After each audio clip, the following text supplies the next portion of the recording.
This is the sectional semifinal round of the 2023 NCAA Division III Women's Soccer Playoffs, featuring the Violets of New York University against the Yellow Jackets from the University of Rochester. For this session, we are joined by NYU head coach Scott Waddell, Katie Collins, and Gabriella Funk. Coach, if you can make some remarks about the game at first, and then I'll have a couple of questions. Oh, it was a good game. It was a good game, I thought. I thought we played well. We knew University of Rochester are great on the counter with Claire, who is having an awesome season. So it was a good game. Unfortunately, we came out on the losing side, but I'm super proud of the team. Is it loud enough? Your pressure up top looks like it's a lethal weapon for you. I know, not lethal enough, unfortunately, today, but you dominated play in the beginning, and then down near the end, you had a whole handful of chances. What did you do that made it difficult for you offensively? Well, they defended in numbers. They defend as a group.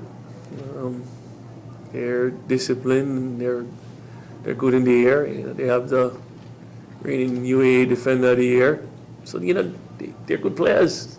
So they did a good job. Katie, it's the second time you played U of R this season. Does that make it a little bit easier to adapt to get ready for the game that you've already seen them? It's not somebody who's brand new. I think we go into every game thinking about ourselves rather than the opponent first, but obviously having two games in the NCAA tournament that are UA teams that we've seen before, we do feel a little bit more comfortable kind of knowing what to expect, but obviously we're seeing teams are peaking now, so we didn't want to kind of come in thinking like we got a tie last time, we could be kind of content with anything. Obviously we're going to play our game, and just as other teams are peaking now, I think that we kind of have peaked over these last 2 weeks. So it did kind of give us a little bit of an idea of what was to come, but we weren't going to let that kind of dictate how we played. We obviously went out and gave it our all.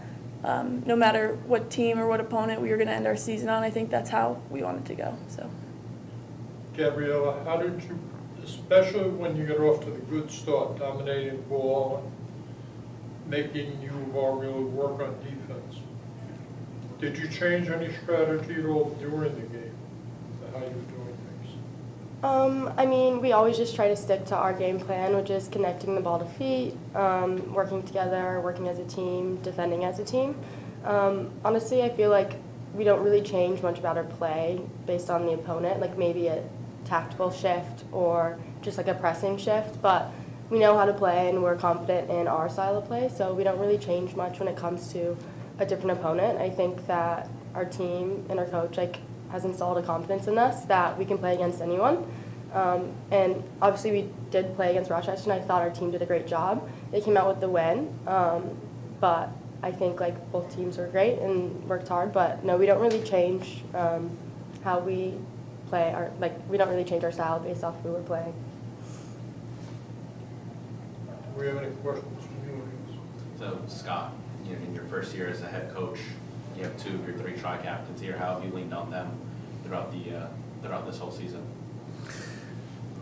Well, they interact with the players at times where I don't. Inside the locker room, whether it's at school during a regular school day. So they have been absolutely wonderful leaders, and the success that we've had is totally a testament to their leadership and the sacrifice and the investment and the time that they've spent to lead the group.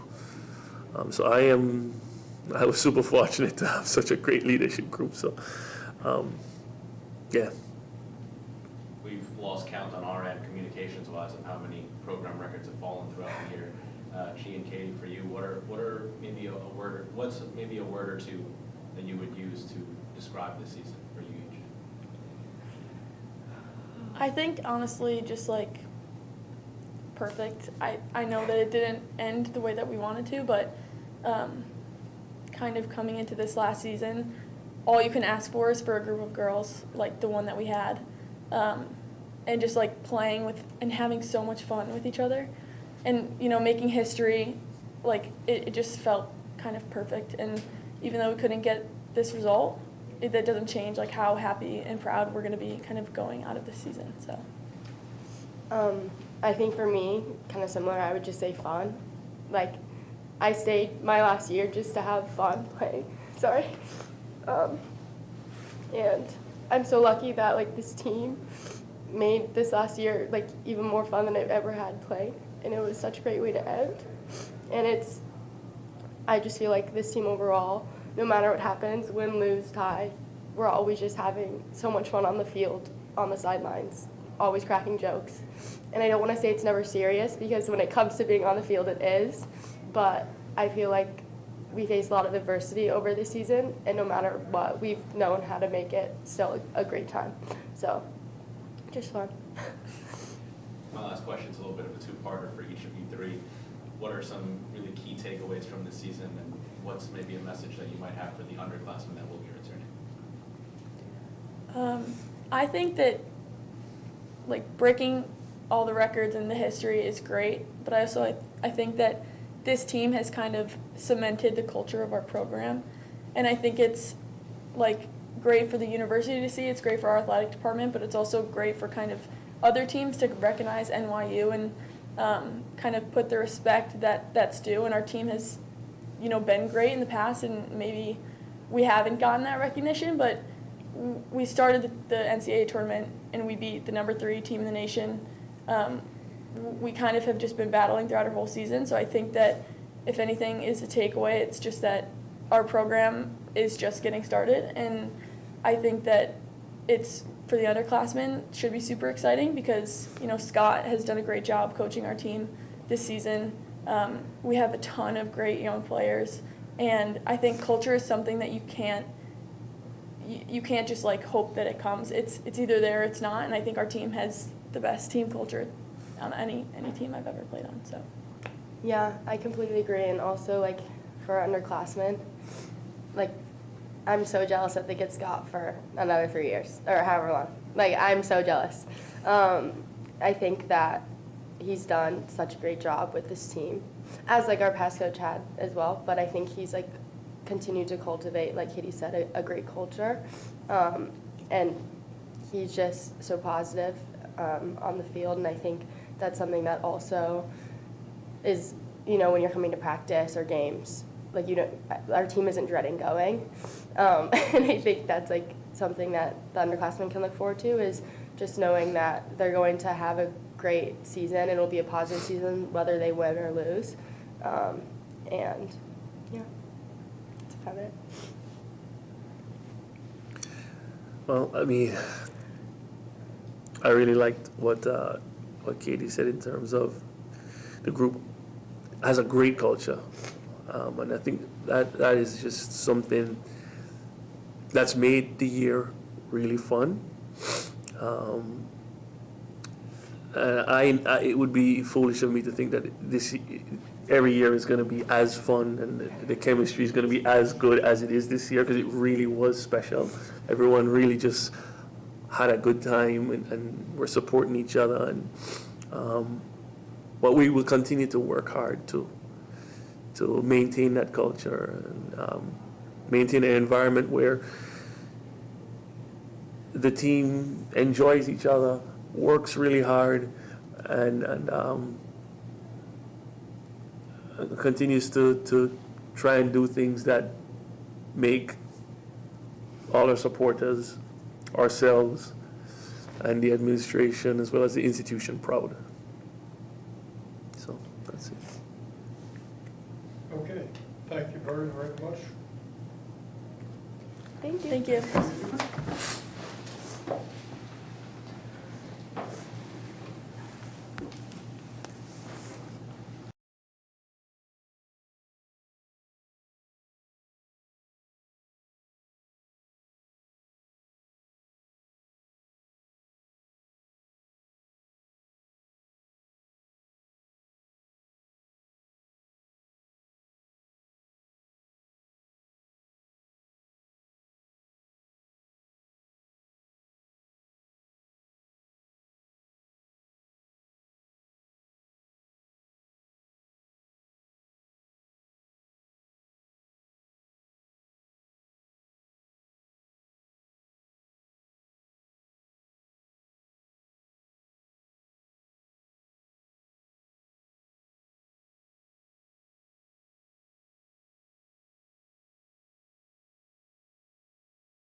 reference here. Oh. This is the regional semifinal round of the 2023 NCAA Division III Women's Soccer Playoffs between the University of Rochester Yellow Jackets and the Violets of New York University. We are joined in the postgame session by Rochester head coach Ashley Van Dechten and junior defender Grace Regenstright. How's your blood pressure these days? Much better than before kickoff and during the game. That was, an incredibly exciting match, and I'm just so proud of the way we performed. Who do you think was more nervous, the players you were going to put out in the field or the coach standing there deciding who is going on the field? I mean, having been in both roles, I'd say coaching is a little bit more nerve-wracking because you don't have as much control. Players get to go out and impact the match, and as coaches, we were in a different role. The fact that you played them earlier this year, 0-0 tie back in October, did that make preparation a little, I won't say anything is easy, but more familiar to you? Yeah, certainly more familiar. NYU has an incredibly strong identity of the way that they play. They're really organized. They're incredible in the attacking phase. So we were really familiar and prepared for what we were going to face, and I'm just so proud of our student athletes for executing. Grace, that pressure they put up top looks like a lethal weapon for them. Yes. What's it like trying to defend against that? Well, it's definitely challenging. I think in the first NYU matchup, it was a little bit more challenging just because we kind of it was a year off from the last time we played them, and so it was like a whole new world again. But I would say this time we were really prepared, and we had different tactics going in for the outside backs, and I think it helped us a lot. And what did they do offensively that did cause some problems? Well, I just think that they have really speedy forwards, and they're really good with their feet and good with the ball at their feet.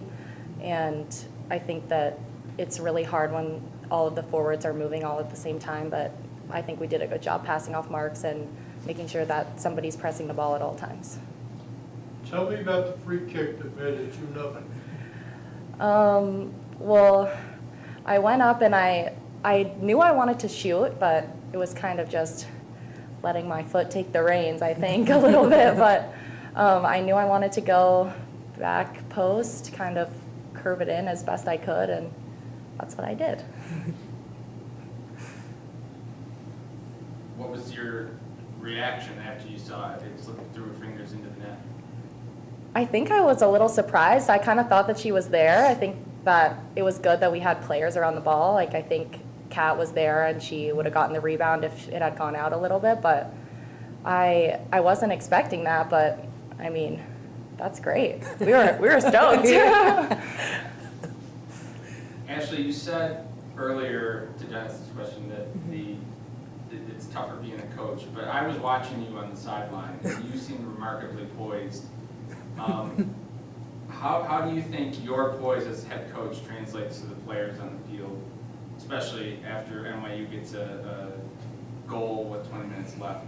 Yeah, absolutely. I think, that in and of itself is the difficulty. It's a different type of challenge when you're battling your own emotions rather than an opponent.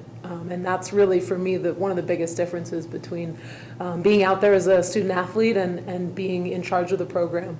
You've got to make sure that you're not reacting massively to big disappointments, to incredible moments. Most of the time, we try as best we can to give that sense of composure and calm to our students. How much they're looking over at us, I don't think very much. But in the case that they are, we always want to make sure that we are being responsible with our body language and the way we approach the next action and then the one after that. Has Grace ever needed to come up as big as she did, especially in the last couple of minutes of this game where 15 seconds to go, and they almost tied the score twice. Yeah, I mean, wow, Grace Kurapatkin, our goalkeeper. If you've been watching us all season, she's been producing saves like that pretty consistently. Her highlight reel is tremendous, and she gives us a lot of confidence back there, in those little moments of chaos. We always know we've got Grace back there. Okay, thank you very much. Congratulations to both of you. We will see you here tomorrow. And I know you'd like to go out and figure out. Yeah, see I got who work you're to do. going play tomorrow. Yes. All right. Thank you, folks, very much. Thank you. Congratulations. Thanks. Thank Grace, you. nice work. Excellent.